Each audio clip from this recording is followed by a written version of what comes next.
Please like और subscribe कीजिए fact वाला दोस्त।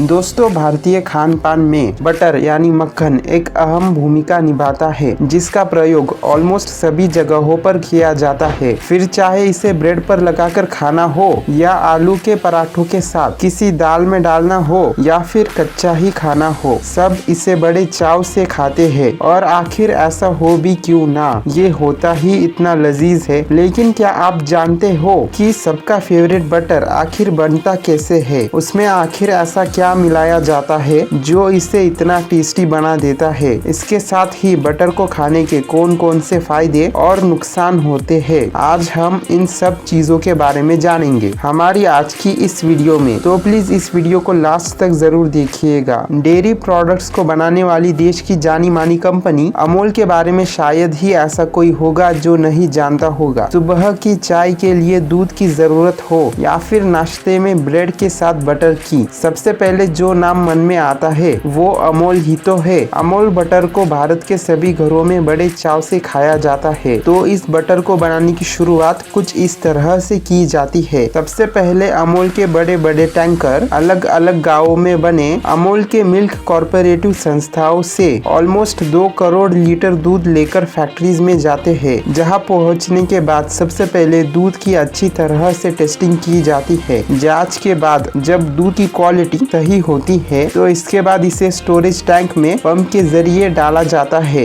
जैसे स्टोरेज टैंक में दूध को डाला जाता है, वो दूध से बैक्टीरिया को अलग करने का काम करते हैं, जिसके बाद इसका सेपरेशन और पाश्चराइजेशन किया जाता है ताकि दूध से क्रीम को अलग किया जा सके। इसके बाद इस क्रीम को 8 घंटों तक 14 डिग्री सेल्सियस पर मैच्योर किया जाता है। जब ये प्रोसेस पूरी तरह से कर लिया जाता है, उसके बाद इस क्रीम को अगले प्रोसेस के लिए भेज दिया जाता है, जहां इसे बहुत तेज आरपीएम पर घुमाया जाता है, जिससे बटर और मट्ठे को अलग किया जा सके। दोस्तों, जो बटर इस प्रोसेस में तैयार होता है उसे फिर एक साथ गूंथा जाता है ताकि वो एक साथ आपस में जुड़ जाए। देखने में ये प्रोसेस सच में बहुत ज्यादा सेटिस्फाइंग लगता है, लेकिन अब इसे सिर्फ देखते रहने से तो बटर नहीं निकलने वाला। तो चलिए प्रोसेस को आगे बढ़ाते हैं। अच्छे से गूंथने के बाद वर्कर इसे ब्लेंडर में डालकर इसमें थोड़ी सी मात्रा में नमक मिला देते हैं, और यही कारण है कि जब आप अमूल बटर को खाते हैं तब उसमें नमकीन टेस्ट आता है। नमक को मिलाने के बाद बटर को फिर अच्छी तरह से मिक्स किया जाता है ताकि इसे सॉफ्ट किया जा सके। ये सारी चीजें होने के बाद बटर बनकर तैयार हो जाता है, लेकिन काम अब तक खत्म नहीं हुआ है। अब बारी आती है इस तैयार किए गए बटर की क्वालिटी चेक करने की। इसके बाद सबसे पहले इसका सैंपल लिया जाता है और उसके बाद कुछ एक्सपर्ट्स बड़ी बारीकी से इसकी क्वालिटी को चेक करते हैं। जब एक्सपर्ट्स इसकी क्वालिटी से पूरी तरह से संतुष्ट हो जाते हैं और अगर क्वालिटी अमूल के स्टैंडर्ड्स के हिसाब से पूरी तरह से परफेक्ट होती है, तभी इसे आगे के प्रोसेस के लिए भेजा जाता है। ऐसे ही कुछ प्रोसेसेस के बाद हमारा अमूल बटर बनकर तैयार हो जाता है। अगर आप चाहे तो मैगी के सीक्रेट फैक्ट्स या फिर कुरकुरे के यूनिक फैक्ट्स को यहाँ क्लिक करके देख सकते हो। Thank you for watching this video.